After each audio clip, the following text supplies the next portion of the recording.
That's why I say, fake it till you make it A. And if you play that game, then you just might make a change. Rearrange all the bad to okay. Take the worst thoughts saying, turn them to a game. Take the best thoughts saying, put them on display. On repeat in your brain till you're feeling no more pain. Never slow yourself down, you can do some more. Push past all the pain and you'll find a door. Open it up and finally explore everything that you thought you could never do before. And even when you feel low, you can still go. Even when you feel slow, you can still go. Even when there's no hope, you can still go. I never answer to no, man, I still go. Go, go, go, go, go, go, go, go, go, go, go, go, go,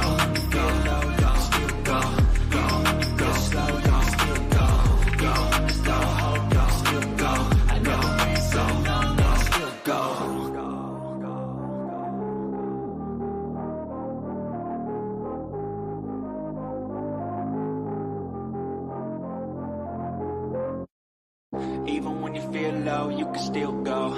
Even when you feel slow, you can still go. Even when there's no hope, you can still go. I never answer to no, man, I still go. Go, go, go, go, go, go, go, go, go, go, go, go, yo, go, go, go. Hustle hard, hustle every single day. I'll be making moves till I'm buried in my grave. To the system, I don't wanna be a slave. I've been doing shit my way, or the highway. And in the driveway is a nice range. Cause I grind through the climb, I invite pain. You'll never hear me, bitch, nah, I don't complain. Just gotta flip the switch and you can go and obtain anything you want, anything you need. Your mind's got the... Don't miss Fight Night. Every Tuesday night, Will Morgan and Josie Haney break down the hottest topics of the week across combat sports, including UFC, boxing, WWE, AEW, and more. Past episodes are available on youtube.com/The Sports Report Podcast, and each episode will air again Thursday morning at 11 a.m. Eastern on West Coast Radio. Don't miss Fight Night. Tune in or tap out.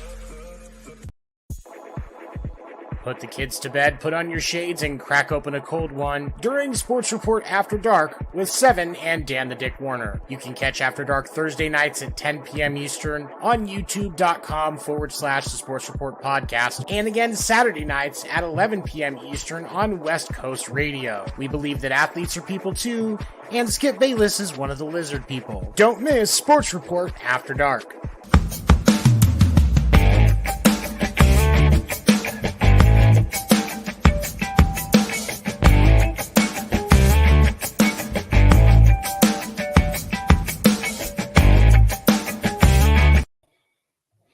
Hello, everyone, and welcome to the Hardwood with Daniel Dick Warner. That's me, and Stacks. I'm going to go ahead and bring him in today. What's going on, buddy? Hey, what's going on, sir? Good, good. Not much, not much. I guess what we would say, right? Not good. That doesn't make any sense. Yeah, I mean, we're alive and breathing, so that counts for everything. Absolutely, absolutely. Did you ever watch the Game of Thrones franchise? Did you ever watch that? I did watch that. Absolutely. What'd you think? Oh, it was great. I loved it. Hodor, man. Hodor. Hodor. That's No awesome. doubt. Yeah, I love how they tie that together. I'm just watching it for the second time right now, and it's just fantastic. Yeah. Yeah, you probably picking up on some things you didn't realize the first time around. That's usually how that occurs. Right, a bunch. Yeah, and like it's cool to watch something the second time just because you like. It's actually better for me to watch something when you know what happened at the end of it. Does that make sense? Yeah. It's weird. It's weird because you wouldn't think so. It's like, oh, I want that initial, I want the initial shock of it all. But that's, the second time around, it's pretty good show. So this is not a show about Game of Thrones, guys. Unfortunately. Either way, man. Either way, right? Next Game of Zones, if you're on Bleacher Report, that used to be a thing. So it was. How long did that last? Up until that last season, I'm pretty sure, and then they cut it off. So it wasn't long. That's for sure. No, it was not. But it was some good stuff, though. I'll tell you. Did you? I never watched it. Yeah, I did. There was some stuff like way back when Dwight was with the Lakers and Kobe, and it alluded to Dwight being soft back then. So yeah, it made for some comic relief. Really? It was an animated show, wasn't it? Was it animated? It was just like little 2-3 minute little excerpts within the Bleacher Report app, and they were fantastic. Wow. Yeah. They were, it wasn't like a full show. It was like clips. Yeah, no, not at all. It was just like it was like a little 3-minute thing, and they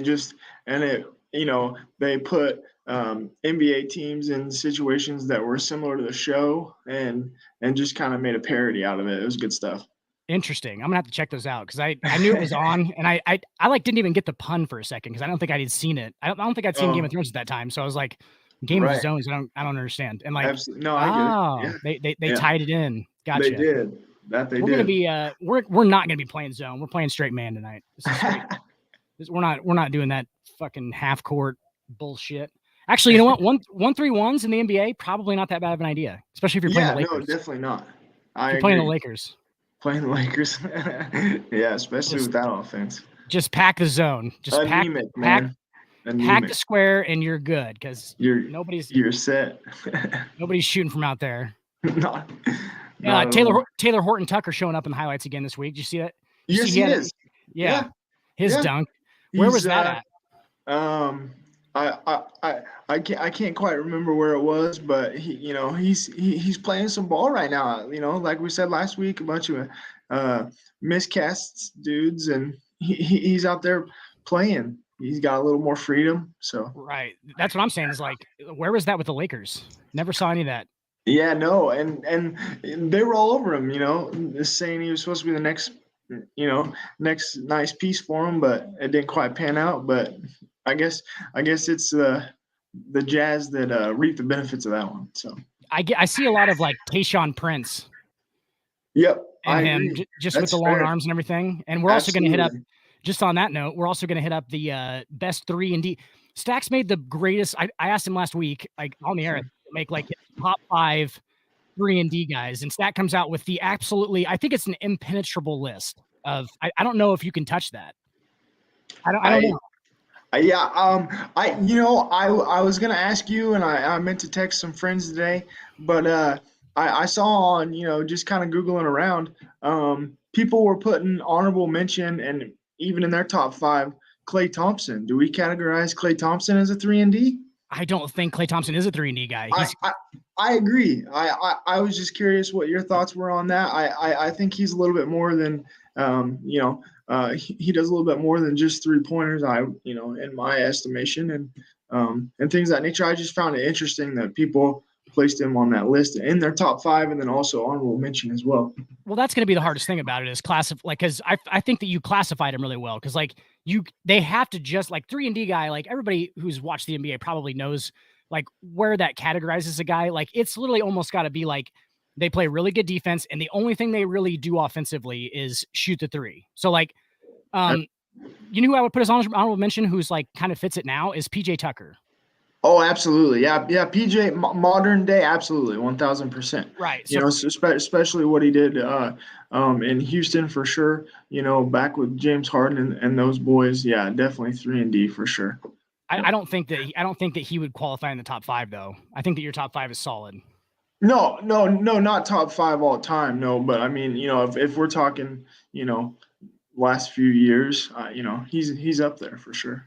I mean, even the 2 that I threw in at the end there, because I had kind of been working on a list. Like I threw Rashard Lewis. I threw Rashard Lewis and Rasheed Wallace, but I think even those 2 guys wouldn't classify almost just because I think they did more. Like Rasheed Wallace was a 20+ a game scorer for a while, yeah, so absolutely. I feel like he did more. And that's kind of what I thought. I guess we didn't hit on that in our little chat or in our little message there, but yeah, no, I would agree. I think he was a little bit more than a 3-and-D guy myself.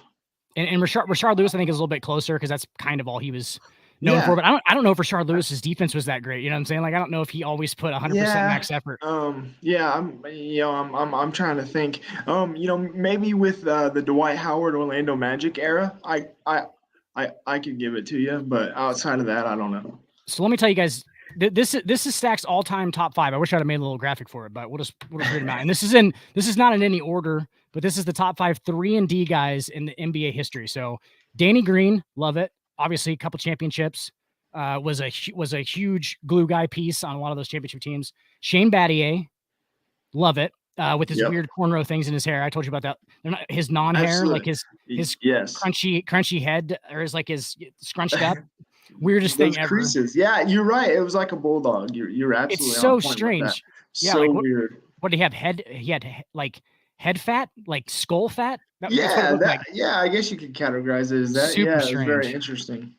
That's what we remember about Shane Battier, illustrious career, is his weird skull fat. Kyle Korver, who I love. I actually met Kyle Korver. Because in Fall City, where that's right. They had those camps, didn't they? And he came down. Yeah, Creighton basketball camp. So his senior year, I believe I would have been like a 6th or 7th grader, and they have that basketball camp where the Creighton basketball team in Omaha, Nebraska comes down to Fall City, and they just do like and it's more just like showcasing. Like they talk basketball, but it's more like just, hey, there's guys that play for Creighton. Like you watch them do drills and things like that to learn the right way to do it or whatever. And Kyle Korver, dude, is a senior in college, and this guy, I caught for him. I basically returned for him for a second, just like catching ball. This motherfucker, dude, just stand right underneath the basket. You don't need to. You don't need to go anywhere else because those things are going click, just, and he's shooting from everywhere, and I'm just hitting him in the pocket. And I was like, that was the coolest thing to me when I was like 12. I was like, dude, this guy is fucking unreal. And 6'8", and just coming out, and like all these like young kids are like just like impressed by his dunking and everything because he could just clearly just go up on a 3-man lace and just go up and just dunk it. Absolutely. Clearly not one of the most athletic guys. Like he was one of the least athletic dudes in the NBA most of the time. Oh, for sure. Yep, no doubt. And he was a freak. Yep. He was an absolute freak, and that was when he was young. It was. But Kyle Korver, number 3. So Bruce Bowen, number 4. I think he's got to be up there as far as like probably in that top 2 or 3, right? I mean, that's got to be one of the guys. Absolutely. Those runs with the Spurs. I mean, you got to put them right up there. Yeah, well, very pivotal piece, alongside Tony Parker and Manu and even some of the earlier Spurs Spurs teams as well. Pop loved him. Just the tenacity on defense and everything. Pop loved him, and he was a corner 3 guy a lot too. He got that corner 3 down, definitely in the corner. Yep. Which is one of the most. It's one of the weirdest shots, like in basketball, basically, because not only is it shorter in the NBA, it's shorter. Not a lot of people know that, by the way. Like not a lot of people know that the 3-point line in college is different than the NBA. So I didn't know if anybody. There's definitely a difference. You can see it if you look, but like nobody ever sees the 3-point, like unless they're playing in an NBA arena and they have the the college one on there for some reason. You can't really you don't really know how much longer it actually is because it is decently longer. But the corner 3, hard to master. PJ Tucker seems like that was his weird thing, is like he wasn't a shooter for a while. No, not at all. And then all of a sudden, I think he kind of had to adapt with the time and where he was at, and he perfected it for sure. Did a great job. You got nothing but respect for that dude. And talking about playing with tenacity too. What does that dude weigh? He's probably 6'5", 280. Just brick shit house. No fear whatsoever. I remember the battles in the playoffs there with Kevin Durant, and he was locked down on Kevin Durant, and not many people can do that for sure. And just playing physical and like getting in his head and everything. So up in your grill, man. That's where he lives. Number 5, the most interesting one, Robert Horry. And absolutely. A little bit before my time, but as far as memory goes, but definitely one of those guys. Another key staple to not only the Spurs but the Lakers as well. And how much of that has to do with the fact that he was Big Shot Bob, like that he hit those big shots in the clutch moments? Like, do you think if he doesn't have the 7, because he has 7 rings? So if he doesn't have the 7 rings, like, do we even? We don't talk about Robert Horry. He's basically, Jonas Valanciunas. Yeah. Like, correct. Right. He's basically just like a guy who was okay. He was above average. I've literally heard dudes say that he's like one of the top players of all time, and I'm like, guys, you guys are just you're prisoning the moment there a little bit. Yeah. Right. Yeah. Pump the brakes. You're remembering the shots a little bit more than probably what. Than the whole overall of his game. as well. Right, because if he doesn't hit those big shots, there's no, and like the reason he hit a lot of those big shots, like if you go back and watch him, it's because he's fucking wide open. Yeah, absolutely. Because he's wide open. Yeah, because you got Shaq, you got Duncan, and those dudes. You know, you don't. Right. Of course, you're gonna be open. And Kobe, and like, there's just like Kobe, he's just like nobody's gonna be guarding him at the end of the game. Like it was always like, oh, they know they're going to Ginobili and Parker and Duncan and because D Fish, D Fish and those dudes, and he'd get it in the, and then move the ball, and D Fish would find him. Right. That big Western Conference Finals one, the one that a lot of people remember, would have been 02 or 03, I think. He's just trailing the play. Just trailing the play, top of the key, and just gets a kickback. I mean, because nobody's even paying attention to him. You know what I'm saying? Like they're like, oh shit, Kobe, oh shit, Shaq, and just close in. And then it's oh shit, wait, we gotta account for big shot Bob. Right, because he apparently has ice that runs through his veins. Because he just pulls didn't go over fucking 70. Just trailing the play, jogging, steady Eddie there. Yeah, doesn't give a shit. Like, I mean, that's the guys. That's the guys that are the best at the clutch stuff, though. I mean, they just don't think it's any different. No doubt. Like Alex Bregman, did you watch? I mean, you watched some of the baseball playoffs, I'm sure. A little, oh yeah, for sure. Yep, what I could catch. Yep. Alex Bregman, the Astros third baseman, dude. That guy he just doesn't look like he's ever in a situation where it's big time. He's coming up to the plate. Yep. You're looking at the situation. You're going, fuck, they're down a run, bottom of the eighth. He's got two guys on with 2 outs. Like anybody else in that point, you're going to see a little bit of at least nervous in their eyes, right? Yeah, but like some sort of a twitch, a little bit. I always call it their serial killers. I'm always like, those dudes are straight serial killers, dude, because they just don't. Nothing brings their heart rate up. They just, and I think it's a lot because Alex Bregman's been there, and he probably just slayed a fresh victim the night before. He slayed some hooker there in Houston, so he was good and relaxed. His hands weren't shaking or anything like that. But that was the top 5, and I thought that was a pretty impenetrable top 5. I thought that was a good list. Yeah, for all time. I agree. I thought it was pretty good, and I was curious what your thoughts were. So, yeah, I think it was. I think it ended up being a nice little list there. I honestly can't think of any. I honestly can't think of any other dudes who should be in there or would be honorable mention. Who were the other names they were throwing out for honorable mention? There was one guy I didn't write it down, so I kind of forgot, but it was like way long time ago type of dude. Okay.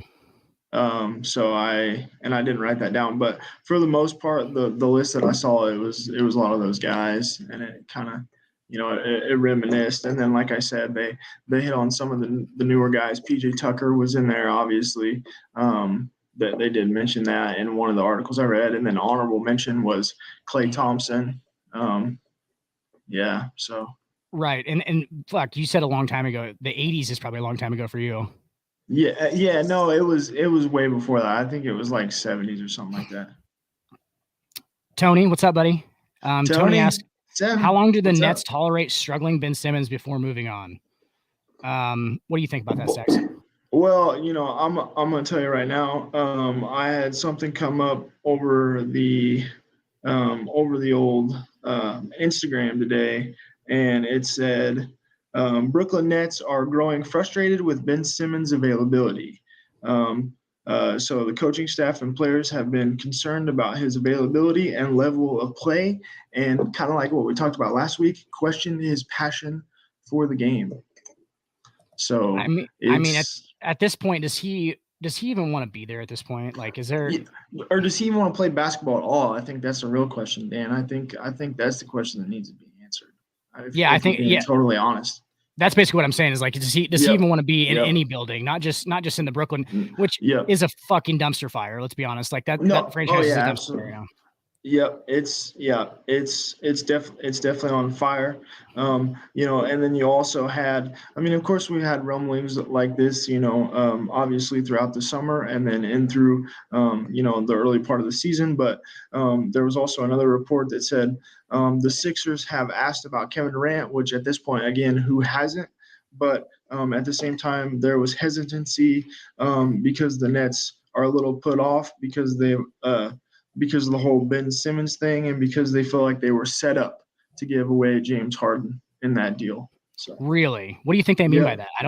I mean, yeah, I think with that, I feel like he kind of forced his way out, obviously, and so, and I'm starting to wonder maybe the Nets didn't know all the medical stuff that they thought they did. Obviously, we talked about it last week. I think a lot of it was mental for him, but it just goes to show that I think, they feel like they didn't get what they thought they were going to get out of Ben Simmons, and so now they're a little reluctant to work with him again. Which, in a way, it's like good for the Sixers, man. You got James Harden out of the deal, so that right. To me, I feel like it's a little bit of pettiness, but it is because they thought they were going to get Ben Simmons, right? The Ben Simmons that they had been seeing, and that just hasn't been the case.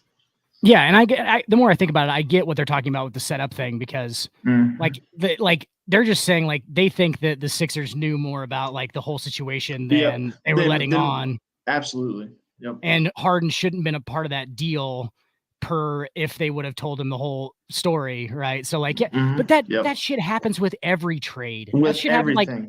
Like Brooklyn's just being petty about shit. Yeah, they are just being petty about shit. Yep. That's the way I kind of looked at that one. But again, it's been let's see, it's been 7 games now that Kyrie has been out for the Nets. I know there was a report by Woj today with a Woj bomb, but this was also what I read from Chris Mannix that he posted in Sports Illustrated. Watch, and then also, like I said, Woj said this too. But watch for Kyrie on Sunday potentially to come back and play. So I guess we'll see. The Nets are 4-3 right now. With Kyrie out. They did do it was interesting. Bleacher Report did an exclusive with Kevin Durant, kind of asked him a little bit about this summer. The trade request, why did it happen, things of that nature. And it was so funny because last week we mentioned about the Bill Simmons podcast and kind of what Nash's former teammate had said about how maybe he didn't have full control of the locker room and things of that nature. And yeah, right. And so, and basically it delved into more information as far as, KD said, hey, look, man, like I wanted to practice and it seemed like all Steve wanted to do was do shoot arounds and things of that nature. Like I want to be challenged. Like I'm here to better myself and then and things of that nature. And Jock, who now took over for the Nets, is more willing to do more practices and make it more intense for those guys. And, it was so good because it was like KD was like, okay, so I have all these dudes and you just think because I'm out here on the floor that we should be winning games right now. And that's just not the case. Like that's not how it works. That's not how it works. And it wasn't even like a knock on the roster or anything like that. He's just like, it's just amazing to me how people just think that just because I'm on the floor, I'm going to be able to propel them to, heights, the heights we need to be at. And those are LeBron James standards. Not everybody gets held to LeBron. Nobody gets held to LeBron James standards. Nobody gets held to LeBron James standards. We're not even going to get into that. Anybody who just rolled their eyes, we're not even going to get into that. All right, we're not going to get into that. Just kidding. 7 rolling his eyes, but no, nobody gets judged at that level. Not at all. But Durant being in that conversation, he does get judged on that. He doesn't get, obviously not on the extreme level that LeBron does. Not on that same level, right? But he's basically just saying, like, I get what he's saying. I'm like, but I've never heard LeBron say that, and like, oh, I got all these guys. I can't go out and win every game because that's what standard he gets held to. Yeah, absolutely. It just shows you the clear separation of those kind of standards. But yeah, that's interesting that you said that it was because the practices weren't hard enough. Because I had heard the opposite, and it was like, that's strange because I had heard the opposite very early on. They were basically saying that, like, and it was also interesting because he kind of even peeked into, like if you see something wrong on film, fucking call me out on it. Like I want somebody to hold me accountable. And so, and again, that goes to the thing that Rajah was talking about on the Bill Simmons podcast of, maybe he just didn't have that type of personality to be able to call those guys out. So Canadian guys are super nice. They are super nice dudes. And Steve Nash seems like he is you a want some super maple nice. syrup, eh? Hey, going to AA? No, he's saying like he's going to AA. Right. No, right. Yeah, like, I got it. But like it's a Family Guy. It's stupid. There you go. Good yeah, stuff. but Steve Nash seems like he's a super nice guy. Oh, and, definitely. And the way that D'Antoni coached too, like that was kind of D'Antoni's thing, is like D'Antoni was kind of just, stay back in the back, like I'll run my system. And that's more of what I do as a coach, is like kind of my system is, he wasn't a raw guy per se by any means. And I think that was a lot of where Nash is probably getting his style. his style from. And like, which is weird though, because I guess he was before Carlisle. That was Don Nelson. Was the same way. So Don Nelson was the same way. Implement your system, and then just don't be the guy who's up in anybody's face. And KD probably needs that, to tell you the truth. I mean, I mean, how many people are probably sucking at his wang all day? Just like you're the greatest thing since sliced bread. He's probably got yes men all around him, and when it comes to the game, he takes it serious. He's like, hey, like I'm here, like I want to learn, I want to get better. And it was interesting because it even kind of went into like, everybody kind of expects him, but like holds him to a standard of like, man, you got to win championships, because obviously we're a championship mindset society. And he was just like, look, dude, my legacy is what these younger guys are going to pick up for me when I leave. How is this going to help? How is this going to help Cam? I believe it's Johnson on the team. Cam Thomas. Sorry, Cam Thomas. Yeah. How's this going to help Cam Thomas 10 years in year 10? What's he going to pick up from me? And I've been able to play with Russ. I've been able to play with KD. I've been able to play with Steph, Clay, and I've still been me this whole entire time. So that's my legacy. So absolutely, and that's interesting because he did the same thing. I mean, he took stuff from all the guys that he had seen, like Dirk. That 1 foot step back move is Dirk Nowitzki's signature move, and Kevin Durant actually made it better, and he puts it within the rest of all of his other offensive arsenal, which is just craziness. I mean, the guy's probably, in my opinion, Kevin Durant is probably the greatest scorer. I think him and Jordan are probably right there per styles, and obviously that's apples and oranges because it's just such a different style of play. But like I think just for pure scoring the basketball, I don't know if there's any two better than Jordan and KD. Yeah, again, I'm a big KD guy, so it's probably a little biased, but I mean, if we're being honest, no, I mean, he's definitely on my, he's in that top two for sure. I don't think it's even arguable. I mean, like if you want to open it up to maybe a third guy, I don't even know who that would be though. Do you know what I'm saying? Like, I don't know. Yeah. I mean, and we're not even talking we're not talking shooters. We're talking scorers here. We're not, you know what I mean? Like it's not like Curry or, where we're talking like, greatest shooter. We're talking just pure scorer. Scoring the basketball any way that you can, and you can do it all different sorts of ways. I think that those two have to be the top two. I don't know if there's anybody like per era. You could honestly, I'll take like a James Harden, or James Harden or a Steph Curry Steph Curry just because of the shooting. Obviously, Steph Curry is hands down the greatest shooter that's ever played in the NBA. If anybody wants to come on here and debate me on that, I will fucking crush you with statistics. It will literally just be like it's not even. And I don't think anybody really argues it at this point. If they do, and I don't even think people that he's passed have argued. I mean, you think of Reggie Miller. Reggie Miller calls him that, and I mean all those dudes know who it is. There's a dude that does YouTube videos about, and he it's a white dude, and he always does he just impersonates like different players. Have you seen the one of Steph Curry training? Is fucking hilarious. Like he's always chewing on the mouthpiece, and like he's just out there just doing runs all like and he's out there and he's got like the form down and everything, and just like perfect. The mannerisms. It's fantastic. It's so perfect. He does great. He does great LeBron ones too.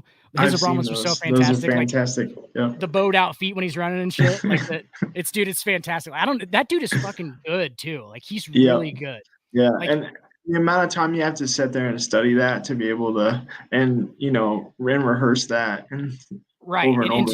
And to be that, like he's clearly an actual basketball player. Like he plays basketball or did at some level. Like he's clearly at some point. Yep.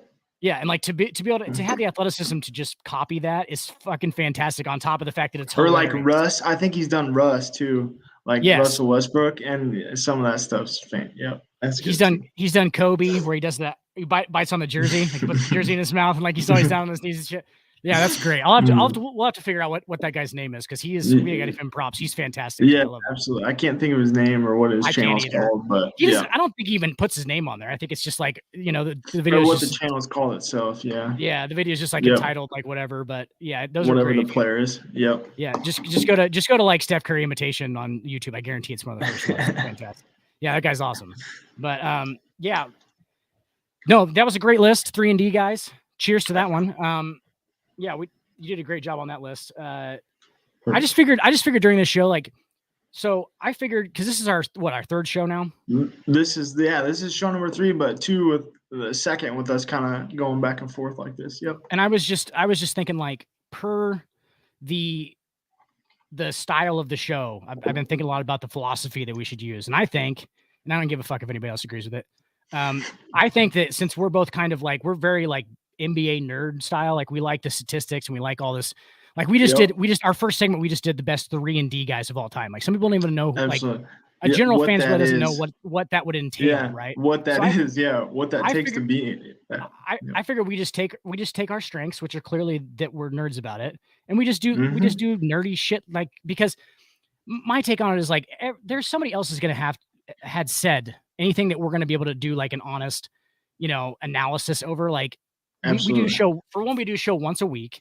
Like we're absolutely going to have some fresh takes on stuff, but like, is it going to be any different than any other like basketball show? You know what I'm saying? Like any mainstream basketball show, if we don't just do what we would want to do, you know what I'm saying? It's like, I think we got to be authentic to it. Yep. So for everybody, we're just having a philosophy on the show meeting on air, just live right now. So don't worry about it. We're just going to do that. No, that's what we do. Another story, like we talked about right before this. Benedict Mathurin. Is that how you say it? Benedict Mathurin. Mathurin. Okay. Yep. Absolutely. Rookie. Rookie 4. It's not the Pistons. That's Jaden Ivey. No. Who's he play for, Dan? Oh God, you're gonna kill me with this. Hang on. Is it the Pacers? No. It is the Pacers. Okay. Yeah. Okay. Yeah. It's Indiana. It is. Indiana. Okay. Yes, jumping to number 1 on the Kia NBA rookie ladder on NBA.com. Past Paulo Banchero, who's only not number 1 because he's out right now. He's got a calf injury, I believe.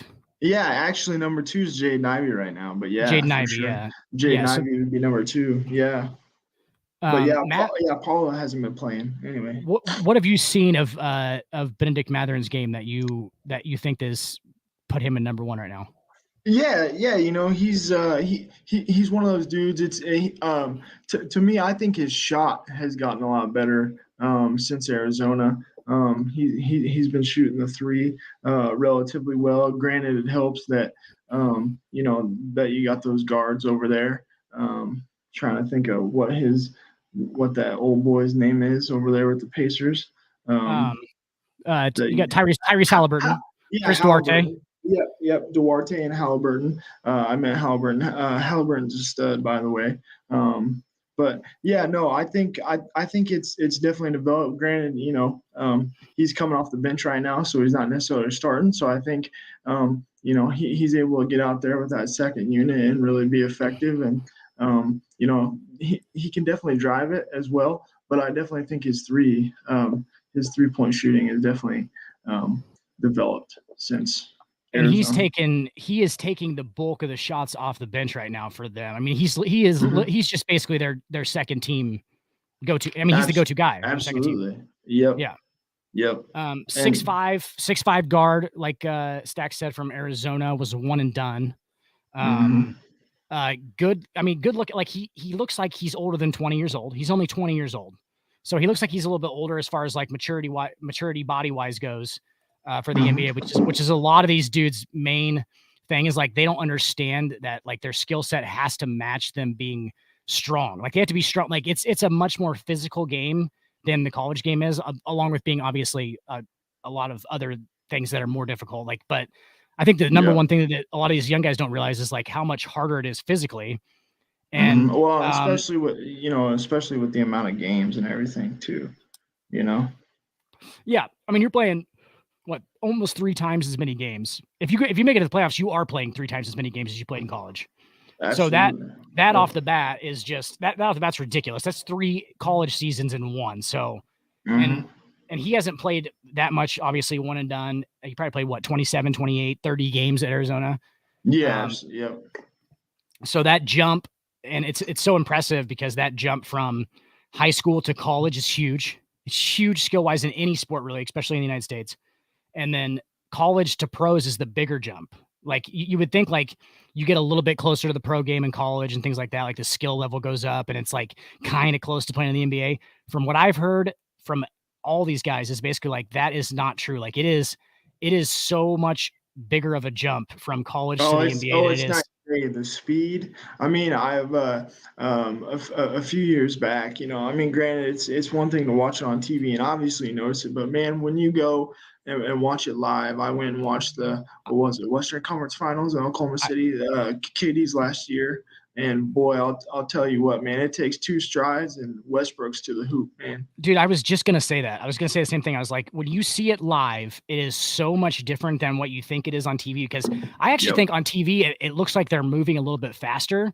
But you're exactly right. The thing is like, it's actually about the fucking, like their strides, their footwork is perfect. Like, and these dudes are all so huge that the court looks smaller. The court looks way smaller. There's not as many lanes and stuff like that you think there is. Like it looks like they're all spread out because you're getting a fucking overhead view on TV, or you're getting this overhead spread out view. Like, oh, that guy's open. Like it's not like that. Like these guys are close up. Like it is, like it's crazy live. Like that was shocking to me how much different it looked, because I had watched so much NBA on TV before I had went to a game live. What was your first game? I went to the first game I went to was a preseason game. 2000 Kansas City? 18, yeah, at the Sprint Center in Kansas City. Yeah. Yep. It was the Mavs and the Bulls. That was Dirk's second to last year with them. And it was awesome. Like they basically closed that game like with the starters and everything, like with like 8 minutes left in the fourth quarter, because Dirk didn't play like the last 7 minutes, right? I had my Nowitzki jersey on and everything, and it's a Bulls home game because Dougie McBuckets played at Creighton. Yeah, absolutely. Sorry, it was in Omaha. It was in Omaha. That's right. I forgot. Was it Leeds Center where they play the Final Four? Either that. I can't remember what it's called. Yeah, I can't remember what it's called now. Verizon Center. I can't remember. It was the Quest Center for a long time. I don't know. One of those gigantic corporation names. That's what that place is called. A gigantic corporation arena. But yeah, I just went to it too. I should know it though. I went to the Post Malone concert. I should remember that. Did you really? How was that? Yeah. Oh, that was so solid. That was before he fell and broke his ribs. Yeah, I heard about that. So yeah, did he finish that show? He eventually came back out and finished it. And then what was the other one? Yeah, and then I just saw like a picture on Instagram the other day. It goes to show what happens when you're actually moving around and not just smoking bowls all day, right? Because of COVID. Because he's out there looking fit now. He's kind of chunky when it started out, because that was kind of the beginning of the tour, and he's definitely slimmed up. Well, that was kind of like the beginning of his like rise to stardom, was during COVID, wasn't it? I mean, he was like he would do all the videos and stuff, and I didn't know. Like, I love hearing about his story because it's hilarious. Like, he was just like, yeah, I just kind of just started writing songs. Like, he has no like previous training basically or anything. It's just like he was just like, I just knew what sounded good. I just started doing. I was like, that is White Iverson, man. White Iverson got him on the map, in my opinion. That is the greatest story of like up and coming. Like, yeah, you can just smoke weed and drink Bud Lights and just fucking like just make it to the top. Like just not do shit. Like just not do shit. Make because you have talent. Like that's just that's a story of just talent, just being like. Not only that, you can charge whatever you want for merchandise too. It's $50 for a T-shirt.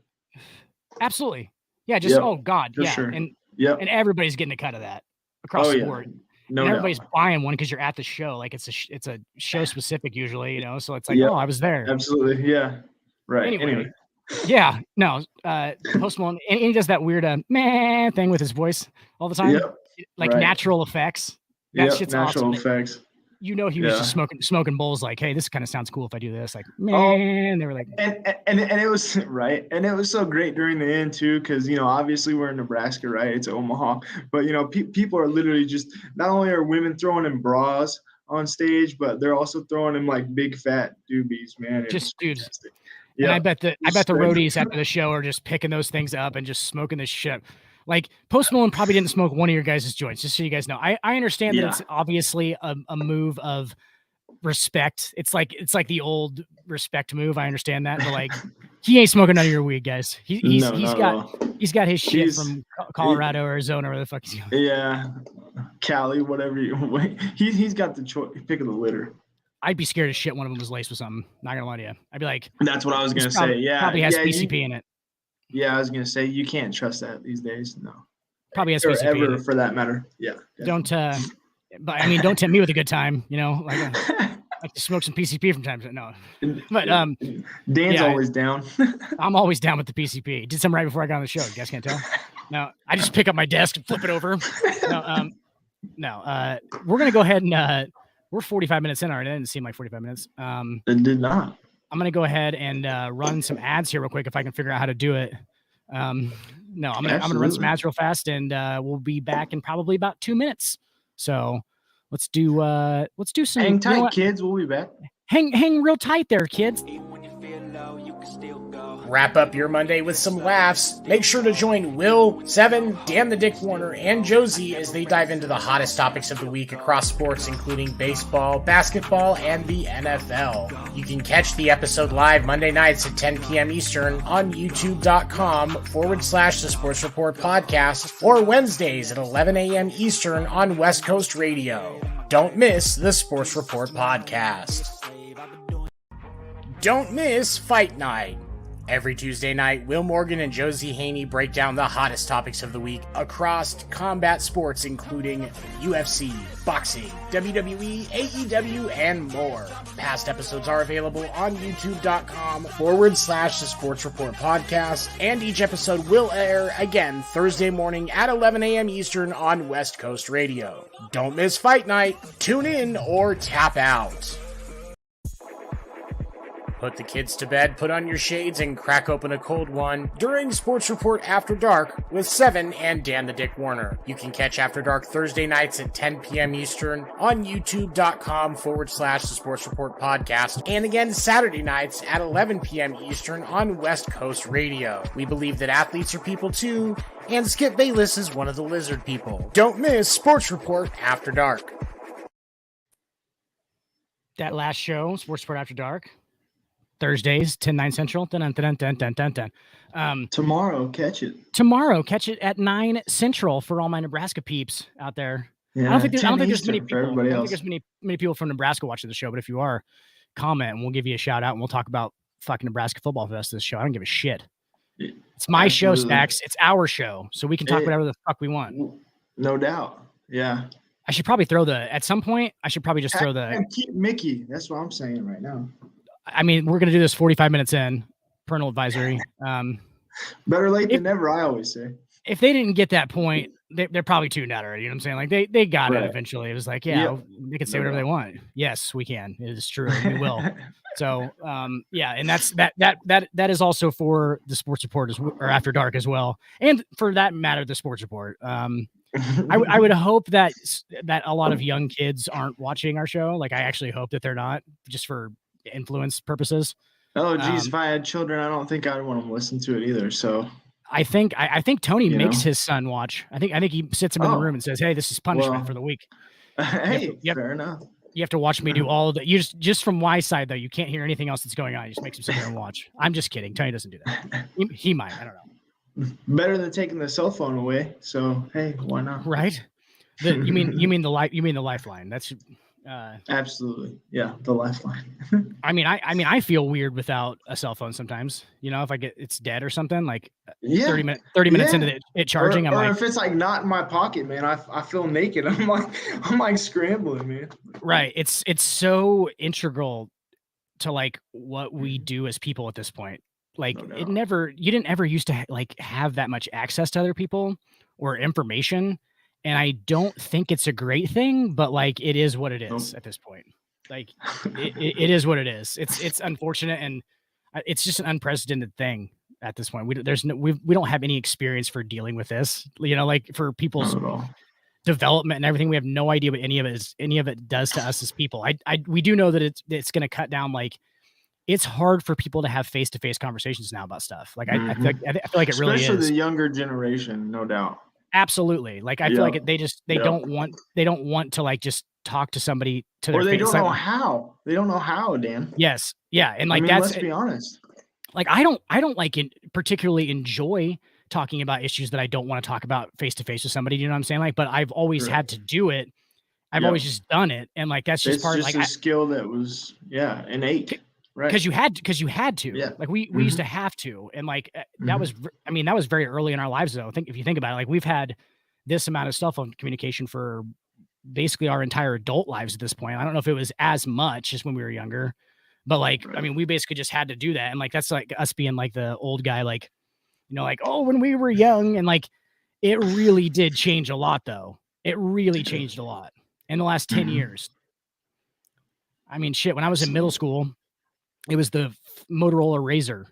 Yeah, it was like same here. The craziest fucking phone ever. That was my first real phone. Yeah, the Motorola Razor. Scotty Burnett, shout out to Scotty, was the first one that had the Razor, and everyone thought it was a fucking time machine. Basically, like, is that what a flux capacitor looks like? We're like, no, it's just a phone, dude. Like it's like, and that's like what the shittiest phone that you can possibly. Like I know there's an old guy out there right now just rocking the fucking Motorola Razor, dude. He's got that 2003 version, just flipping it open. Man, my dad still has a fucking flip phone. I mean, he has a legitimate, and he thinks it's like the craziest invention known to mankind. Like opens it up, and he's like, wow. Yeah, like he's like, I don't know why there's not a dial on this thing. I'm like, what the fuck?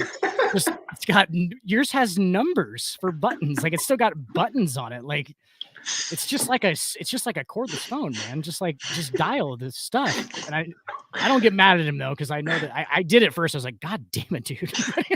But like I gotta understand that he doesn't, like he's learning that shit when he's 50, dude. He don't give a fuck about all that stuff. Like he's absolutely. He don't give a fuck about learning about that shit. He just wants to know how to make phone calls. That's about it. So that's what it is. I just hope I'm a little more open-minded as the year goes on to new technology. I think that's what made me what made me angry about it. Mostly, it was like I'm just like, well, you got to adapt, man. Like you have to adapt at some point. Adapt or die. Yeah. Like I think it was Einstein who said, what was it? He's like the ability of a species to continue is not its ability to kill or fight or like physically stay alive. It's ability to adapt, basically. I'm paraphrasing Einstein, obviously. I'm not going to say his quote exactly right, but like basically he's just saying like just roll with it. Try and learn while you're moving. And I feel like that was probably what pissed me off about it. I was like, dude, you gotta like come up to this time at some point. Like there's no more rotary phones. Nobody's going to use those anymore. So you have to like learn how to use this one, unfortunately. And like no more dial up either. You better remember your Wi-Fi password. Right. Yes. Like if you can do that, at least I feel like we do a good job of that, but like we basically, because we have to, right? Yeah. Like as our kind of group of humans in our age range, we've done a good job because we've went through this last 15 years where it was the Razor, and like before that it was like, dude, I remember my parents had a fucking bag phone in the car, like a bag cell phone for like emergencies. Oh, no kidding. Yeah, I've only seen that on TV shows, man, for real. Dude, yeah, we had a 1988 Mercury Grand Marquis LS, the boat, big white boat car, and it had a fucking bag phone in the back of it that was the size of a briefcase, and you had to like unzip it and like connect to the internet from it and shit. Like it had like that thing if that didn't give one of my family members cancer, I'd be surprised.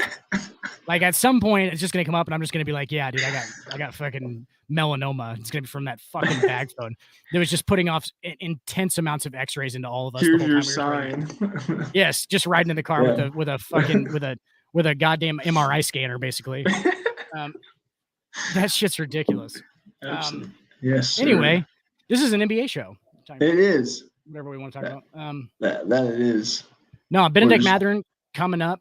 I'm trying to get some of his fucking rookie cards as soon as I can get my hands on those. They haven't came out with any. There's first off the line stuff that has him in it, but those are really expensive shit that I'm not gonna buy a bunch of. Not about. I would just say, don't be afraid to pop on some Palo too. Oh God, yeah. Well, I mean that's your main one, and then Jaden Ivey's your other one. So you want those are the two that you want probably the most, and then absolutely. Looking down, who else can you think of that I would want as a rookie card? Because let me see here. Because a lot of it doesn't matter. Like a lot of it, it's weird though with cards because a lot of it doesn't matter to like how. It does matter how good of a player they are, but it also matters how flashy and like marketable. Marketable they are. Man, I mean, just basing off the NBA.com. Granted, a lot of people are down on Jabari Smith right now because he's not shooting the ball very well. But I think they'll come out the other side, better for it. I would say Jabari if I'm just looking at this list. Jabari Smith Jr. Yep, absolutely. He's Rockets, right? Yes. Yep. Houston. Yes, sir. And then I'm seeing Keegan Murray. What do you think about his game? He's number 4. He was the number 4 overall pick. Yeah, Keegan Murray. I mean, I liked him at Iowa for what he did there, but from the standpoint of marketability, not quite yet. I don't think he's quite there yet. But when he plays in Sacramento, so that's already down. Yeah, I was gonna say that's another thing for sure. He's already at a huge disadvantage playing in Sacramento. He might as well play in fucking China or. Hey, man! There, I saw Shaq said something, and to be honest, they're definitely playing well right now. But he says they're gonna make the playoffs this year. So of course he's in on some ownership too, so it makes sense. But yeah, the Kings. Yep. Never been a better marketer of himself than Shaquille O'Neal. Absolutely. That icy hot. Gotta go get it, man. Dude, I'm like I can name like 6 off the top of my head. Yeah. He's the general insurance. Oh yeah. He sits on the board of Papa John's. He's like the head of the board of Papa John's. Like he basically owns all of Papa John's now. After Papa John stuck his fucking foot in his mouth and said some stupid shit about foreigners, like an idiot. Like those Italian guys. No. Yeah. No, but he said something stupid, and like Shaq was just like, "Yeah, I'll take." Shaq was already in on the ownership team and stuff, so he went ahead and jumped at that fucking opportunity. So, but yeah, he's got like 10 fucking ads that are on all the time, and like I always think like in those production meetings, he's got to be like his likability rating has to just be through the roof, right? Yeah, definitely. They're like, well, we could get this guy. They're like, oh, we could get this celebrity or this celebrity. And they're like, well, we could spring for Shaq. And he's just at the top of the list on everything. They're like, yeah, people just love fucking Shaq. They do. It's that gentle giant thing is what it is. Absolutely. Yes, sir. So that's the top 5 though. So you got Mathurin. That is. Yep. Jaden Ivey, who looks like he's going to be a star. Yep, that backcourt, man. I'm telling you, Pistons. If they keep playing their cards right and playing smart with moves they make, that team's gonna be good. Because Cade Cunningham, man, he's a stud, dude. He is a stud, and kid plays at his own pace. He's been like that since Oklahoma State. You can't speed him up. He plays at his own pace, and he's amazing to watch. He reminded me of Luka a lot. I was just gonna say that. There's a lot of there's a lot of Luka Doncic. There's a lot of Euro in his game. And that's like that's such an underrated like ability at this point. Like not being in a hurry and like fucking Luka's made a career of that. A career of just like doing what he wants to do. And if you're gonna get in his way, you're gonna foul him. Or you know what I'm saying? Like just never speeds up because he really can't speed up that much, let's be honest. But like that's probably his biggest strength was that he wasn't real athletic at the beginning of it, and he had to learn how to play just at his own pace, just making passes whenever he wants to make them. There's no hurry to it. There's no it's such an underrated thing. And like Cade Cunningham, I was just gonna say that Luka is a perfect comparison to him. Absolutely. Well, are we ready for a trivia question? Absolutely. Hit me.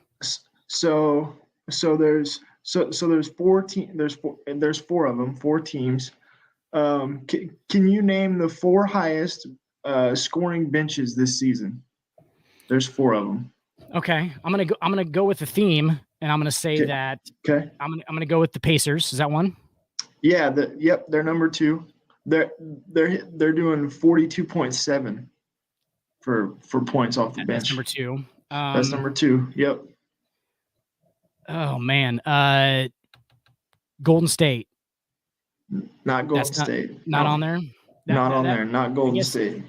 I guess they are more starter centric now. I was gonna say that's more top heavy. Those young guys haven't quite came into their own yet, obviously. And I kind of wanted to hit on that a little bit too before we cut out with James Wiseman getting called down to the G League too. I wanted to hit on that. That's crazy. It is. That's crazy. Let me get the rest of these teams because is it Toronto? They are not on there. Houston. No, sirree, Bob. The Bucks. Unfortunately not. Oh, that's a good guess too. It is a good guess. It is a good guess. Did I say the Pistons already? That's a good guess, but nope, they're not on there. You haven't said that one yet. Give me a hint. Give me a hint. Think of so think of some teams that we really weren't expecting much out of this year, but they're Utah. Playing well. Absolutely, they're number 1. Okay. 44.3 off the bench. So I got Utah. We got Utah, Indiana, Pacers. Yep, and then again, stick with the theme of teams that we didn't think were going to do much this year because we thought they were going to be tanking for. It's not Sacramento. Sacramento's number 4. Okay, absolutely. So yep, 41.6. Yep, and the Jazz, of course, that goes back to the Pacers. That goes back to Benedict Mathurin. Right. Absolutely. Because. Go ahead. Nope, that was all I was going to say. But we got one more. So again, think of a team that we didn't expect much out of this year because we thought they were going to tank for Wembanyama, and not to say that some of these teams won't by the end of the year, but not Portland, right? Not Portland, no. We mentioned some of their players earlier with our top 5 3-and-D all time, if that helps. They were on that team. A couple of them were on that team. Are on it now? No, we're on it. We're on it at one point in time. Yep. Houston? No. The Raptors? Not quite. Nope. Because I got Korver, the Sixers. Because I got Korver, Danny Green. Yeah. Danny Green. Where's Danny Cleveland. Green played? Right now? No. Just like on those teams we talked about him earlier. He was part of the championship teams. Danny Green was. There was about 2 of them. So it's not the Raptors. Spurs. Absolutely. The Okay. Spurs are number 3 with 42.7. Interesting. Who's coming off the bench in San Antonio? Would it be? Yeah, absolutely. That was another thing. I'm not gonna lie to you. Spurs are not heavy on my watch list, Dan, because they're well, one of the first things you came up and said, which is hilarious, was that Pop came out and said that don't look for the Spurs to be winning anything this year. Basically, he just said we're gonna suck. Absolutely. Yeah, I was just looking at kind of who they have coming off the bench. Josh Richardson, he's played well a little bit this season. Let's see. Keita Bates Diop from Ohio State. They got him. Isaiah Roby, a little Boom. Nebraska for ye. GBR. Nebraska GBR. Oh, and then of course Dougie McBuckets as well. on that bench. So the Spurs are my favorite team now. Spurs are my favorite team. I just made the Dougie McBuckets Roby fucking matchup there. I forgot they played on the same team. It must be a lot of McBuckets because I'm wondering where they're getting this from because this hasn't been that impressive right now. Yeah, so it's been Richardson. So Josh Richardson's carried a lot of that load off the bench. Josh Richardson, the former Heat Josh Richardson. Absolutely, yeah. Old Heat Josh Richardson. Interesting. Well, and it's weird too because Papa's just starting weird lineups. He is. He's just starting a bunch of weird guys. He's trying to figure out what their formula is going to be. And so it looks like here games started, they're all over the place. So like he's just plugging in different guys and different guys are coming off the bench and a lot of he's probably playing a ton of minutes off the bench too because he's trying to figure out who's who his guys are. Who his guys are. Absolutely. They have I mean it looks like, Dougie McBuckets has gotten Richardson's gotten like 28 minutes off the bench and Dougie's been getting 19 minutes here and there. They have 12 minutes. Yeah, they have how many guys now? Let me see here. They have a bunch of guys in that average double figures, I think. Yep. So they're Josh Richardson has to be one of them. Absolutely. So Josh Richardson and 10.6. And Dougie is probably the top. There. Doug's averaging just under 10 points Coming a game. Off that bench. Yeah. Just under 10 points. Got it. Yes. So they got like 5 guys coming off there at about 10 points a game. Yep. Yeah, that's interesting. That's very interesting. Yeah, definitely. There was some teams you wouldn't have necessarily thought of. I mean, a few of them kind of hit. Obviously the Jazz because they're playing hot right now, and then the Pacers, and then I could see the Kings, but the Spurs was definitely. I found that one surprising. Who's number 10 for the Spurs? He's got that crazy hair. The Spurs. I'm trying to think. Jeremy Sochan. Yeah, Sochan. Yeah, absolutely. The old Baylor prodigy.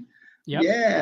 Yeah. He was more of a D guy at Baylor. Hasn't quite found himself yet. Offensively, obviously this year he's doing about 7.4 points right now. He's averaging. But yeah, I mean, to me, he was more of a utility guy at Baylor. He'd grab it off the board and, play your defense for you. And every once in a while he'd cut, he'd cut into the lane or, from the 3-point line and get a layup here and there. From that weird country called Poland. Weird country called Poland over there. Sochan. Dennis Rodman 2.0 over here with the hairdo. Right. That's what it looks like. It looks like totally too. Blonde in Baylor, and it looks like in his picture he's got some purple going on. So yeah, he's got purple, red, and blue in this one. Pink, red, and blue in this one. That's craziness. Yeah, it's all over the place. Hey man, if I had hair, I'd be dyeing it all the time. Oh yeah, because why not? Because why not? Stacks, you got a great head of hair. What the fuck are you talking about? Oh, well, no, I know Must that. Be nice. Well, I mean, it's okay. Yeah, it's all right. I mean, I hate it. I mean, the curls, right. man. I don't. Yeah, like absolutely. Those, you know what I'm saying?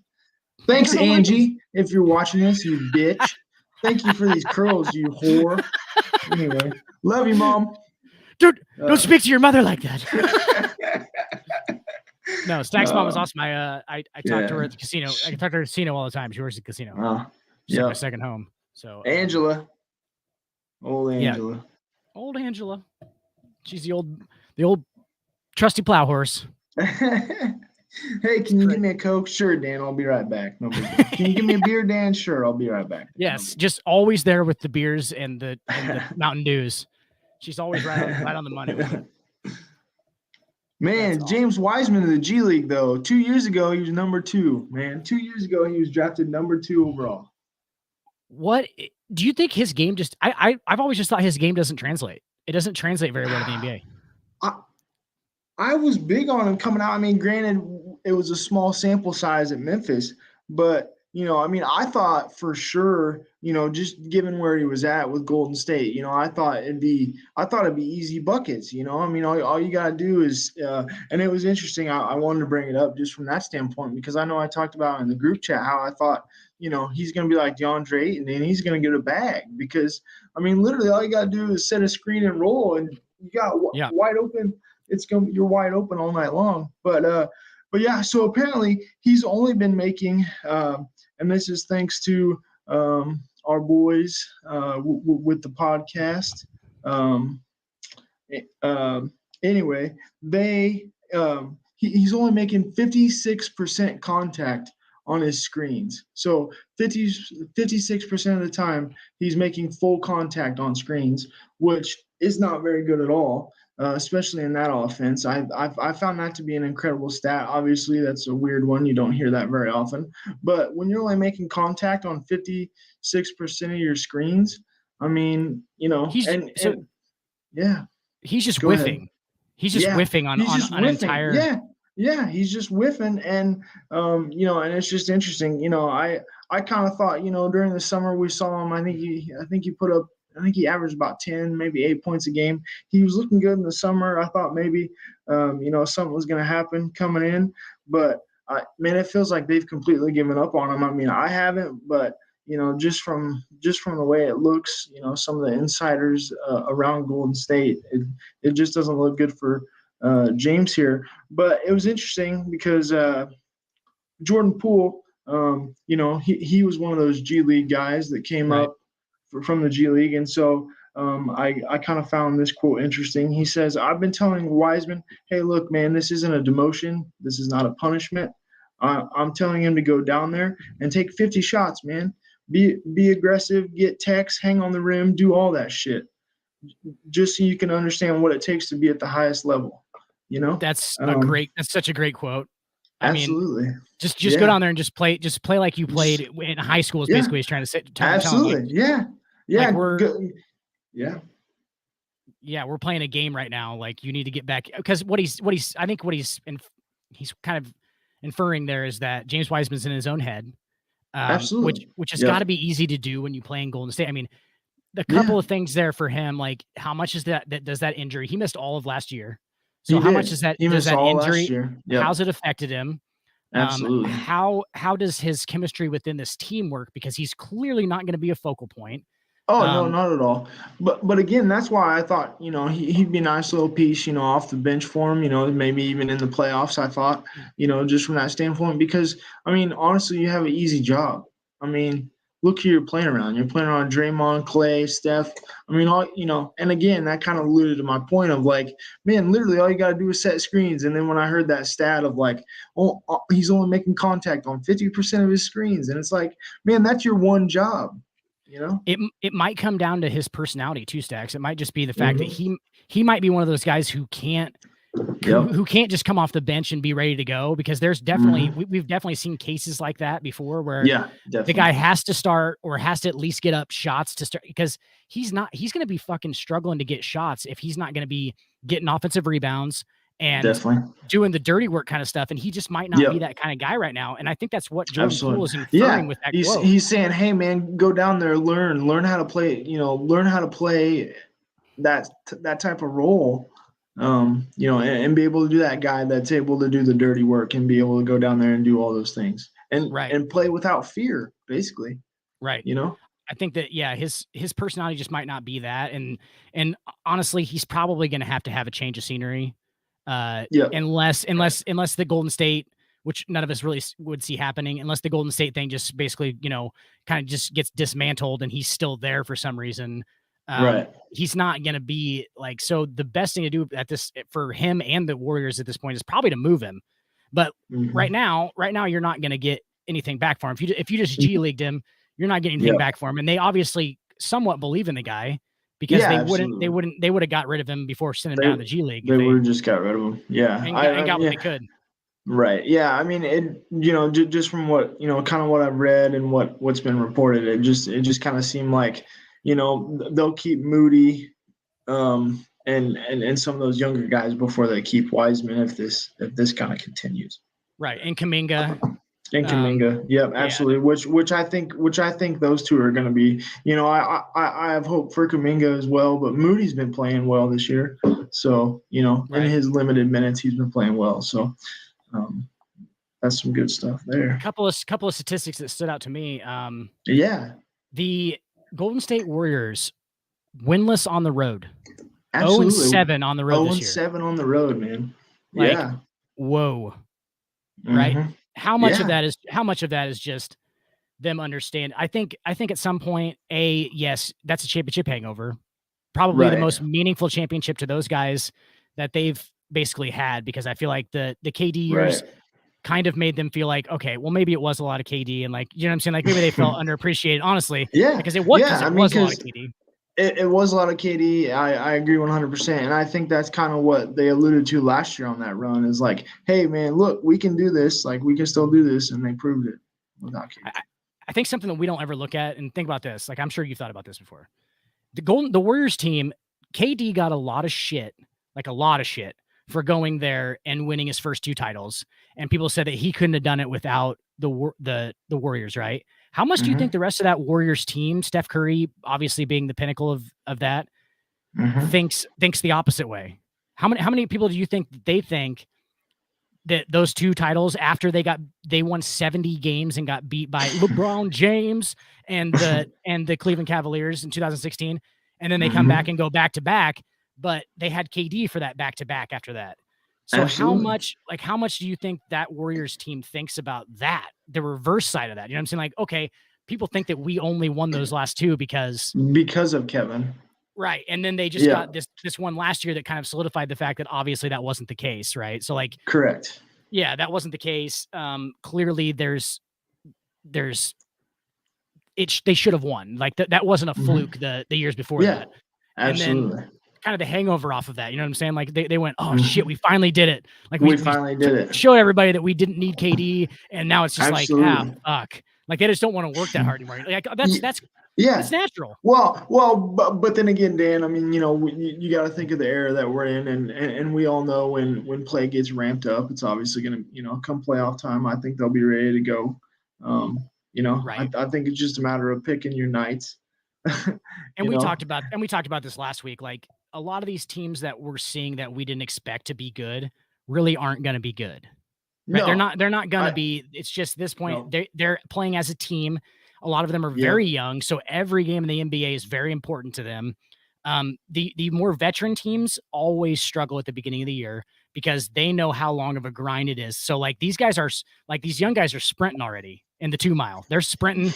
They're way out ahead, right? They're like, oh yeah, we're in the lead. And then LeBron and Steph and all these guys. It's an audition too. You know what I mean? For a lot of them, it's an audition. You think of the Jazz, and some of them, obviously, I think they have a good coach over there. It'll be interesting to see if they can keep it up. But, obviously Jordan Clarkson could be a nice piece for somebody, and then obviously you look at the Pacers, and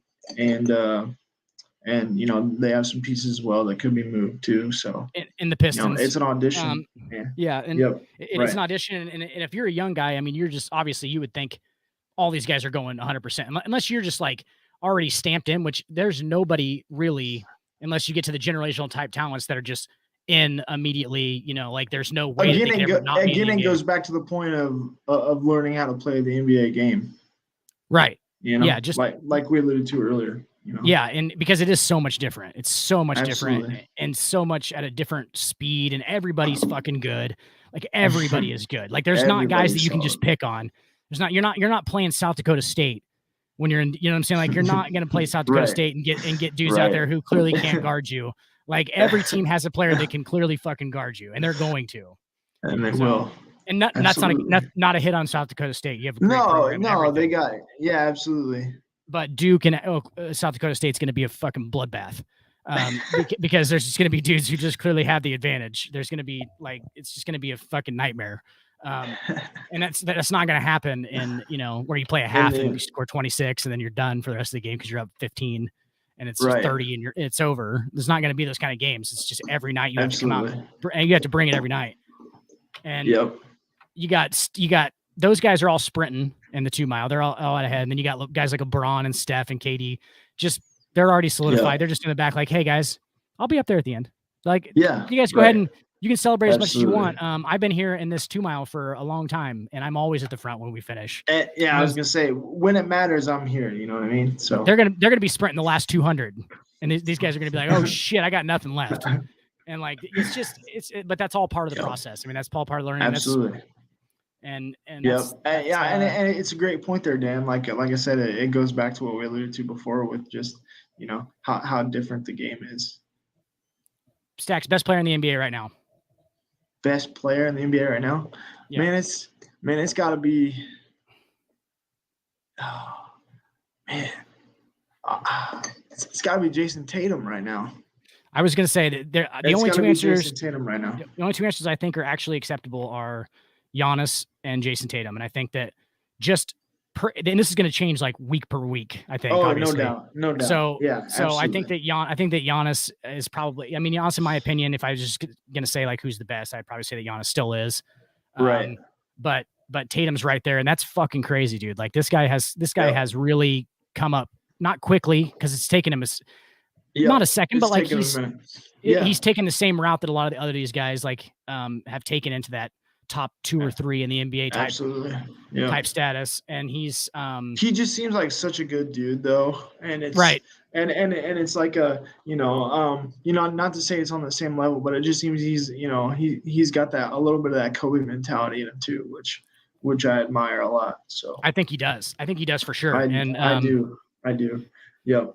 And that's what's gonna and like with Giannis too. I mean, that's why Giannis is so just such a freak. He's obviously such a freak and would have been good. Like he would have been good if he didn't have the mindset that he has, but like, because he has that mindset where he just works his ass off and just head down, there ain't no bullshit with Giannis. It's just in Milwaukee, just straight grinding, dude. That guy is, I'm going to give you a stat line on Giannis right now. You probably know what it is similar to right now, but 30, 29.9, 11.8 and 5.5. He's got a 21.4 player efficiency rating, which is fucking, if nobody knows what that is, that's good. Let's just say that's very, very good. The average is like, I think the average is obviously 0, I think, but like, so anywhere to like 6 is like above average. So you're looking at 21. So the guy's playing out of his fucking mind. He's just basically unstoppable. Boy, I think I kind of wanted to hit on this a little bit too. What do we think about how Joel Embiid has been playing over not this season, but particularly over the last few games? He's had 101 points over the last few games. He put up 59 the other night. 59. What was it? 59, 18, or no, it's 59, 13, 11, and yeah. 7 blocks. Yeah. 7 blocks. 7 blocks. Yeah. First guy ever in the NBA. It was in NBA history with that stat line. I think there was like, it was like over 50, 10, 10, 10, 10 and 5. Yeah. Absolutely. Yeah. Something stupid. Like he's such a, I talked about it on the Sports Report Monday. He's like the quintessential, like what you would want as like today's NBA gameplay. Like he is your quintessential center. Like he stepping out, like he stays out of the lane. But at the same time, it's one of those things where it's so unorthodox. But granted, with the era that we're in, I mean, just with the Euros, I mean, Duke can handle a little bit better than he looks. He's almost like still old school though. Like yes, he is the quintessential center, but like absolutely. Yep. And that's why I think he's so dominant at this point, is because like he's that old school style, and nobody plays that anymore. Like nobody plays the back to the basket like type style, and he's got that mixed in with he can shoot the 3. He hit like 4 threes the other night, just stepping out. And he's shooting like 40% from 3 at this point. So like and he can bring it up in transition, and then hit you with a little this, and then lay it in. It's shoots 85% from the line. Like not a bad free throw shooter. He's a very, very, very good free throw shooter. So he's just basically like scoring wise, the dude's fucking unstoppable at this point. Absolutely. And there was nobody on Utah the other night when he went for 59 that could touch him. I mean, who they even I watched a bunch of the plays, and it seems like they had a bunch of different guys on him. I don't even know anybody on Utah's team who can nobody can really physical with Joel Embiid. Yeah. If nobody knows about Joel Embiid, he's 7'2". Yeah, nobody's gonna out physical Joel Embiid. Yeah, I mean there's not many that can hang. But he makes it really bad when it's Lauri Markkanen was guarding him most of the time. And Markkanen, yep, absolutely. Who hasn't been known as a physical player in this NBA. As a physical player. No. Talented as fuck. Oh yeah, absolutely. Yep. They threw Kelly Olynyk a lot at him. I know that. Yep. Absolutely. A little bit of Malik Beasley, but those two guys, like Olynyk and Markkanen, are not going to be able to Kelly Olynyk can't be more than 6'9" for one. So he's not a real big dude in the first place. And then Markkanen is, I think, close to 7 foot, but he's not a big guy either. He's not a big dude either. No. And again, it goes back to the fact that they're just not your quintessential big guys. You know? Especially Markkanen in that case.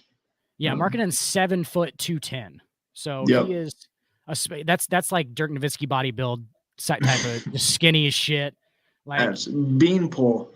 Absolutely. Yes, which you can't blame him. He's 7 foot tall. You know what I'm saying? Like he got stretched out. Like all of his bulk got stretched into being 7 foot tall. So it's like, you can't those bigger guys that are skinny. Wembanyama is fucking skinny as shit, dude. That guy looks like he is skeleton bad skinny. And it's like, because his bones are fucking as long as his upper arm bone is as long as my whole arm. It's is he 100 pounds soaking wet? I've literally wondered that. Wondered that. I'm not even kidding. Dude, I would venture that he does weigh under 200 pounds. And he is fucking 7'5", 7'3"? Was it 7'3", I think? 7'3", I believe, yeah. I saw a picture of him next to, who was it? It was him next to, God damn it. I want to say it was an NBA guy that plays in the NBA now. And I think the guy was listed at 6'10" or 6'11". And dude, he was a good half a head taller than this dude. And I was like, Jesus, that guy's huge. But he just stretched out. And it's kind of the same thing with dude from Gonzaga. Why can't I think of his name right now? Young guy. Chet Holmgren. Yeah, Chet Holmgren. Yeah. Right. They just get stretched out. They're so young. They just didn't ever, they're not going to get that dude type, body, that girth until they're older anyway. If even at that rate, some of these guys, the way they are now. Yeah. Absolutely. Well, not only that brings up another point. Shai Gilgeous-Alexander has been killing it as of late. Obviously, there's there's a few pieces around there in Oklahoma City, but somebody brought up another good point that I heard that said, if they can get Chet back before the end of the year somehow, are you necessarily tanking, or are you trying to go for a playoff push? Because Gilgeous-Alexander looks like a stud right now. I mean, in Oklahoma City? Yeah. Oh, right. I think you go at this point. I think that they're ready to go. I mean, I don't think they're gonna go deep into the playoffs, but I didn't mean it like that. Absolutely. I know. But Giddey and all these guys, like Josh Giddey's great. Josh Giddey. I mean, really good player. I think that you got to go for it. I think you go with the group that you have at this point. Maybe you add another guy. Absolutely. But that is going to be a thing. We're going to have to watch that throughout the course of this show, and then throughout the whole season. Is that there's going to be teams that start tanking for why would you not? Why would you not at this point? Why would you not? Yeah. Yep. He has to be as generational. I don't think there's been more hype for a guy. Dude, I know who it was. It was fucking Rudy Gobert, dude. Oh, okay. I'm looking at it right now. This picture of him and Rudy Gobert. Got it. Gobert goes up to about his eyebrow. Rudy Gobert, who's 7'2". Who's 7'2".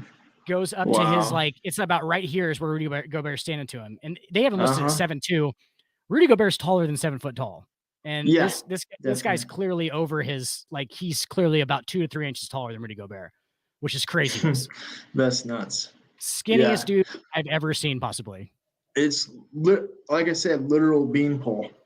And I thought Kevin was skinny coming out of Texas. I mean, it's Kevin looked like it's up there. It's KD up there, at least had a little lean muscle on him, like Wembanyama does, but this is it's weird.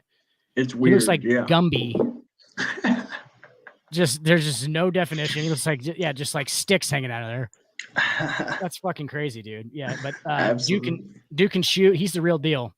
Would you say there's as much hype? There's as much hype for him as there was for, I mean, anybody since LeBron, probably, right? Well, yeah. I mean, I would venture to Zion. Agree. Yeah, Zion too. But I think even more so. I mean, it's just a little bit different. I think from the standpoint of like the fact that now the NBA app is now exclusively going to show games of his on the NBA app now. I mean, what else does that tell you? Right. Who else got that? I mean, LeBron got that high school treatment. LeBron got the high school treatment. Again, like you said, Zion is a good one, but I don't think it's at that level that that this is at. Just because I think that everybody knows that this is basically, he's so close to a sure thing that, and whether or not he's going to be, live up to any of that is obviously to be seen. But I don't think there's any doubt that the dude's going to average 20 plus points in the NBA. You're right. And just be a perennial all-star. Like, I don't think, and you can't say that about anybody else, because Zion was a freak, obviously. Like, he was obviously again, I think it goes back to health, though. If being honest, I mean, granted, you could say that about a lot of things, but I mean, you just kind of look at these bigs, and just the history. Well, and he's not necessarily big at this point, but I'm just saying, like, the bigger stature players, Greg Oden, things of that nature. I mean, it's just, it just hasn't always. Yeah, that would be the best comparison there, just for size, height wise, and everything, and just. Yeah. And it's always like with Odin, it's always foot problems. It is. Because there's like what? Like there's like 100 some little different bones in your foot or whatever. And these dudes' fucking feet are fucking gantic. And like it's just hard for them to like stay not injured when you're walking around with those fucking things. They do probably wears a size 22 shoe, and like all those different ways it can turn, especially in basketball. It's to be seen. I hope the guy, stay healthy, so we can actually see what it turns into. What the pinnacle of that talent could be, because right, and it's all about potential. Sky's the limit there if he can stay healthy, though. And if he keeps at it, it was with Zion too. Because I mean, basically the size thing was kind of the same with Zion, because it wasn't obviously that he was that tall, because he wasn't. He's 6'7", right, probably. But it was just a weight. 300 pounds. Yeah. And just being the amount of weight you have to carry. Yeah. Right. Built like fucking Glenn Big Baby Davis, but he has a 45-inch vertical. It's like, whoa, this is weird. That shouldn't be able to get off the ground like that, basically. No, not at all. Or Charles Barkley, It's like a tank with NOS. It's not supposed to be that fast. Like, he was just not supposed to be able to come off the floor like that. Yeah, that first jump off a rebound, that's still amazing to watch, though. Oh yeah, and Zion's showing he's really good. He's clearly really very, very good. It's just a matter of, can you consistently stay healthy? Diet. I think he's down there in New Orleans eating all that gumbo and shit, and I think that he likes it a lot. Because why wouldn't you? Like, you know what I'm saying? Absolutely. But he actually has to, like, he's understanding that he has to now pay attention to that, because he's not gonna be 20 his entire life. Like, he's got to actually pay, like, and stay, and because in high school, I'm sure he just ate whatever the fuck he wanted, just a face full of shit, and he could just burn it off. Whatever the fuck he wants. Whatever the fuck you want. And he's already seeing that at this level, you can't do that. Even if you're young and you're staying in shape really easily, like, you can get out of shape if you just eat whatever the fuck you want. And plus, it just probably makes him feel like shit sometimes. Not only that, but I could say to the point too. I mean, obviously, I feel like at Duke it would be regimented, right, with the dietitians that they probably have on staff over there. I'm sure he was probably eating a little bit better than as compared to when he got when he ventured into the NBA, and no one was telling him what to eat anymore, and he just went on his own. Right. He probably just, I mean, because at this point you would think he probably has a dietitian and stuff that works for him and everything. But like, when he first got in, yes, that's probably, he was probably his contract. He was probably like, he's probably like, I'll just go get whatever I want, whatever. When he gets home from practice, he just goes and gets, or has it delivered or whatever. And it's like, he probably realized eventually that you can't do that, because like, you'll just eat whatever the fuck, like, you'll just be eating all the time, and like just eating the most ridiculous shit, especially in New Orleans. They got great food. So it's just absolutely a strange thing. And that's that more human side of being these guys, because got to stay in shape. So got to stay in shape. All right, man. You got anything else for the night, or? Oh man, I can't think of anything outside of the fact, Anthony Edwards went off tonight, finished with 35, 8, 6, and hit 7 to 13 from 3. It was funny. I was listening to the Mismatch podcast. I couldn't think of it all night. That's what it is, Mismatch podcast with Kevin O'Connor and Chris Vernon. And it's interesting. He's like a main reporter for the Memphis Grizzlies. And so they played Minnesota this week. And it was interesting to kind of hear his thoughts, just from the standpoint of the fact that, like, obviously, if you saw the clip of Anthony Edwards just kind of standing there as the play was going on, I don't know if you saw that. Yes, I know what you're talking about. Yeah, no doubt. And so, and he mentioned that when they played Memphis, that it was a lot of eye rolling, and it was just a whole bunch of the body language is bad. So kind of keep an eye on that as we go forward here. And there was even talks on the Bill Simmons podcast as to, if you're the Knicks, to make yourself a little bit more better. Obviously, you got Jalen Brunson. Now, what kind of move are you looking to do? And it's like, maybe you get Cat. You're saying the eye rolling from Anthony Edwards and stuff like that. Anthony, overall the whole team, Anthony Edwards was, and he even alluded to the point that Ant had told, what's his face, the big dude that they picked up this year. I'm blanking on. Yeah, Gobert. He told Gobert, because Gobert was bitching about every single call up and down the floor. He told Gobert, dude, shut the fuck up and just play. And it was just the team's overall body language that was just so negative. And, if that continues, it'll be interesting, because Ant's not used to playing with Gobert like that. Last year he had free reign and he was able to do things, and this year it's a little bit different. So. And that lane, right when they made that move, I was like, how clogged is that lane going to be with Towns? Absolutely. And I know Towns prefers to play outside, and he shoots a lot of threes and stuff like that. Yeah, but he don't want to play 5 anyway. Yeah, right. But still, I mean, those are a couple big dudes that are. I mean, they're gonna have natural big dude. They're gonna do big dude things like clog the lane up. Like, they're gonna go and try and get rebounds and do these things. And plus, they're huge. For one, their sheer size is gonna make it more clogged in there. And that was such a weird thing. And it has to be something with Anthony Edwards himself. I think that he's always been known as kind of that guy who may be a little flaky, and if he doesn't get the right situation, he's nothing against you, Ant. If you want to come on the show, bro, we're on that. Yeah, come on, but you could say maybe a little prima donna-esque. Yes, and just a little bit. Yeah, and you should come on and prove us wrong, please. Yeah, please. We'd love to talk to you. I'm begging you to come on, because that would be awesome. I will beg, and I'm not above it. I'm not above begging you to come on. I mean, technically I don't have any contacts, but my cousin used to be a season ticket person for the Wolves. So that's an in.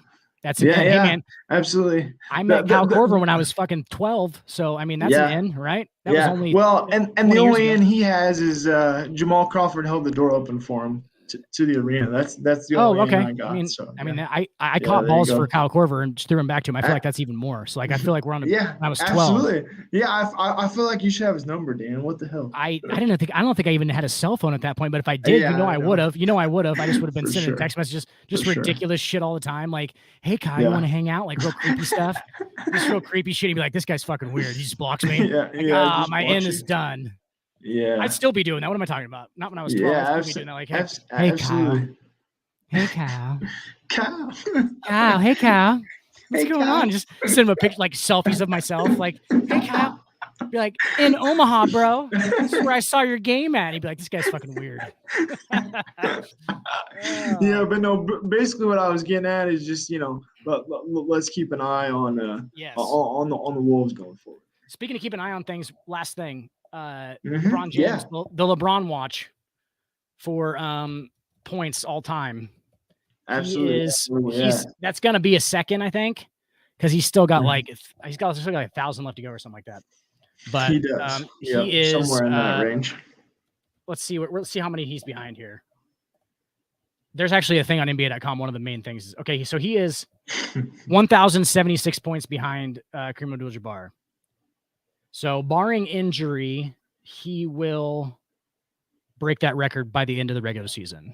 Oh yeah, absolutely. I would concur as long as he stays healthy and wants to play. I guess that's another thing. Here's the conversation that we're going to have at that point. I'm done at that point talking about anybody else on the top 2 GOAT list than LeBron James and Michael Jordan. I'm done with it. There's no more. There's no. If that doesn't solidify it, at least him being number 2. I'm actually just asking for number 2 at this point. Like 2. Yeah, we'll take 2. Absolutely. I'll take the fucking GOAT conversation all day long eventually. Like Jordan, I get it, guys. I fucking get it. But if you're putting anybody else in that argument right now, I think that you're wrong. I think that there's no way to do that anymore. Like, especially when you need to go get your head examined. You need to go get your head examined if you think there's anybody else. Look, I love Kobe. I love Kobe. I love Kobe, but if you think there's anybody else in there, please.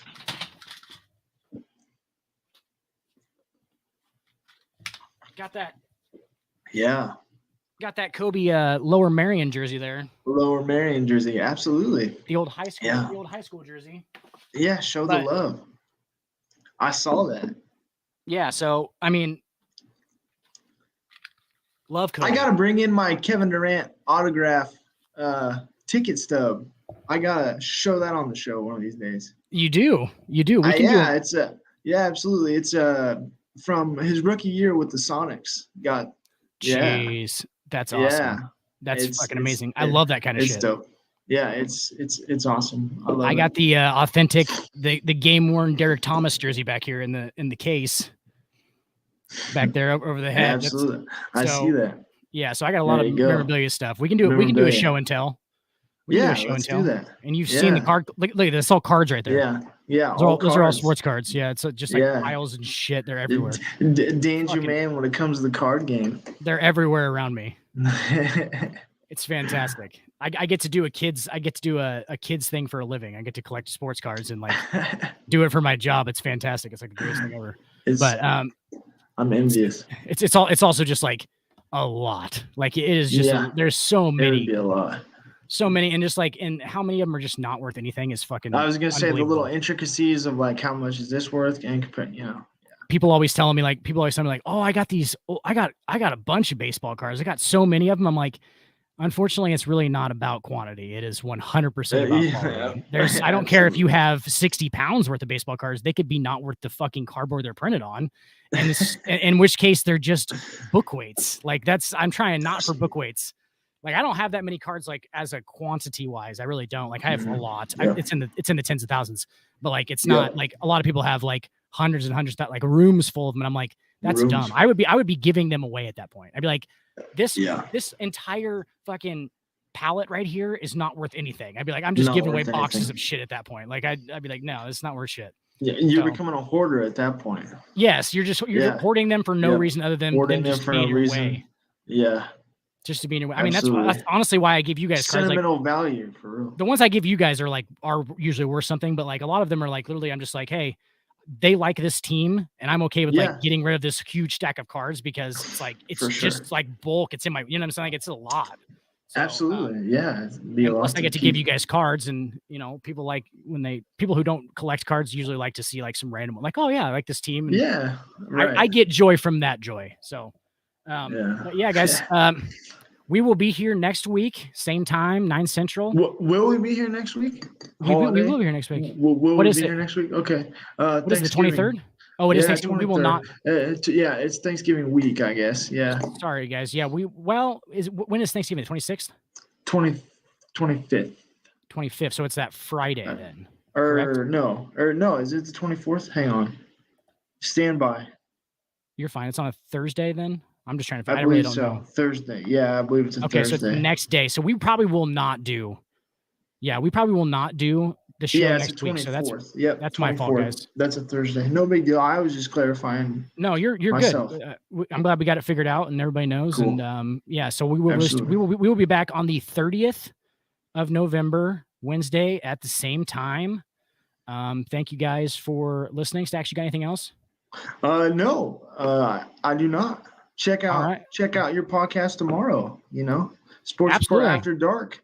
After Dark, we're gonna get a little crazy. Other than that, shout out to the wife for the sign in the background. She hooked it up this weekend. So did she do the name? Let me see it. She did the name.